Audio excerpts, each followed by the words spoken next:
घरच्या घरी ऑर्गॅनिक स्वरूपात कॉपरयुक्त बुरशीनाशक कसं तयार करायचे किंवा कुठल्याही पिकाचा डाउनी मेल्ड्यू, पावडरी मेल्ड्यू, काळा करपा, काळे डाग कसे कंट्रोल करायचे. नमस्कार, माझं नाव राजेंद्र पाटील. मागील 20 वर्षापासून मी कृषी क्षेत्राशी निगडीत आहे आणि आत्तापर्यंत 20,000पेक्षा जास्त शेतकऱ्यांना त्यांच्या शेतीसंबंधी समस्या सोडवण्यास मदत करत आहे.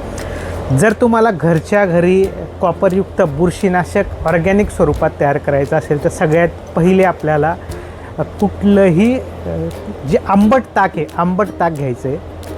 त्यानंतर ते 10 ते 15 दिवस तसंच पडू द्यायचं आहे. घरात जितके पण कॉपरयुक्त भांडे असतील, तांब्याचे भांडे असतील, ते त्या ताकामध्ये टाकायचे.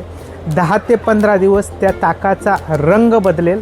रंग बदलल्यानंतर आपल्याला ते ताक 5 ते 10% प्रमाणे शेतात वापरायचं आहे. 5 ते 10% म्हणजे 100 लिटर पाण्यासाठी 5 लिटर ते ताक घ्यायचं आहे किंवा 100 लिटरसाठी आपल्याला 10 लिटर ते ताक घ्यायचं आहे. ज्यावेळेस आपण अशा पद्धतीने ताकाचं, कॉपरयुक्त ताकाचं फॉर्म्युलेशन तयार करू.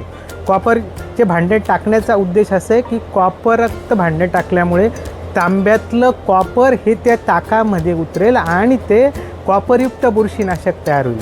आता हे ह्या औषधाचे रिझल्ट काय येतील तर सगळ्यात महत्त्वाचं आहे, ज्यावेळेस आपण आंबट ताक घेतो आहे, आंबट ताक घेतल्यामुळे ते ॲसिडिक होतं आणि ॲसिडिक झाल्यामुळे ते थोडक्यात त्याचा pH कमी होतो आणि ज्यावेळेस pH कमी झाला तर पानावर कुठल्याही प्रकारचा हानिकारक बुरशीचा जो पॅथोजन आहे तो ग्रो करणार नाही. सगळ्यात महत्त्वाचं ते फायदा होईल.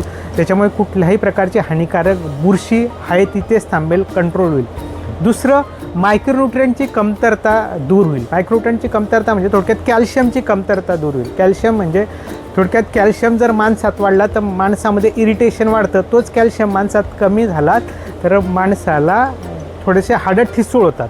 म्हणून त्या कॅल्शियमचं प्रॉपर बॅलन्सिंग झालं पाहिजे. ज्यावेळेस तुम्ही अशा पद्धतीचं बुरशीनाशक तयार करता त्यावेळेस ते झाडाच्या कॅल्शियमची पण कमतरता दूर करतं. म्हणून आपल्याला कुठल्याही प्रकारचा जर करपा, पावडरी मेल्ड्यू, डाउनी मेल्ड्यू कमी करायचा असेल तर अशा प्रकारे कॉपरयुक्त बुरशीनाशक आपण घरी तयार करू शकतो. फक्त डाउनी मेल्ड्यू कंट्रोल करण्यासाठी आपल्याला जे पण आपण तयार करणार आहे कॉपरयुक्त ताकाचं बुरशीनाशक, त्यात आपल्याला 200 लिटर पाण्यामध्ये 50 ग्रॅम चुन्याची निवळी वापरायची आहे. ज्यावेळेस चुन्याची निवळी वापरू आपण त्यावेळेस आपल्या कुठल्याही पिकावर म्हणजे थोडक्यात वेलवर्गीय पिकावर येणार, मग तो द्राक्षावर असो किंवा टरबूज खरबूजवर येणारा डाउनी मेल्ड्यू असो, तो डाउनी मेल्ड्यूसुद्धा तुम्हाला कवर करता येईल. अशा प्रकारे आपण घरच्या घरी कॉपरयुक्त बुरशीनाशक तयार करू शकतो. व्हिडिओ आवडला असेल तर लाईक करू शकता, सबस्क्राईब करू शकता आणि शेअर करू शकता. धन्यवाद.